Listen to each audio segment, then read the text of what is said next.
Petite vidéo pour vous présenter ce vélo de route Felt VR. Ici en taille XL, 58. Je mesure 1m87.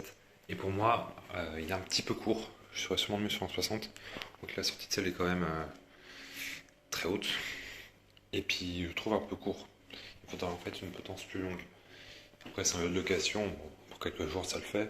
Mais si c'était mon vélo, ce serait un poil petit quand même. Donc il est ici en version 105.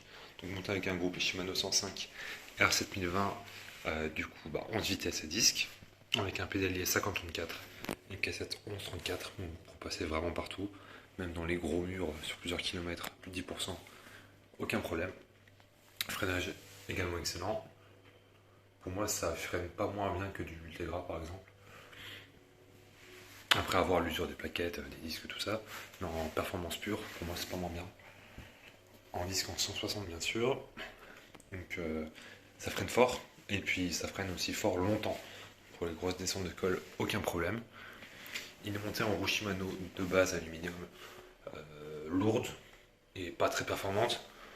Après, moi, pour quelques jours, je m'en fiche un peu. Mais c'est vrai qu'avec une belle paire de roues, le cadre a un gros potentiel, donc ça améliorerait vachement le vélo.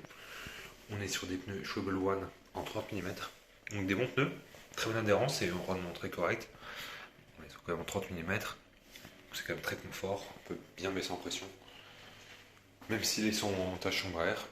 Il est monté avec une selle Pro Logo, périphérique Felt pour la type de selle, potence et cintre, et les pentes ont une très bonne guidoline, très bonne adhérence avec du gel à l'intérieur. La marque Felt, on la voit très peu en France quand même, c'est une marque américaine, pourtant elle fait des bons vélos, a des bons rapports qualité-prix.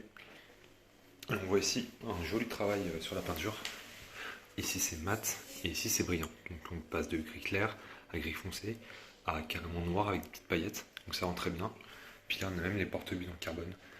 Bon, bien sûr, ne sont pas fournis de base avec le vélo, mais ça donne un style. Et puis c'est super light et pourtant quand même solide. Donc pour moi c'est un bon vélo avec un bon rapport confort-polyvalence, parce que des fois les vélos confortables sont vraiment mous. Et là c'est pas le cas. Il envoie quand même. Il est assez dynamique, même s'il n'est pas très rigide, il ne roule pas. Mais pour moi, c'est quand même un vélo vraiment équilibré. Donc voilà, si vous avez des questions, n'hésitez pas dans les commentaires.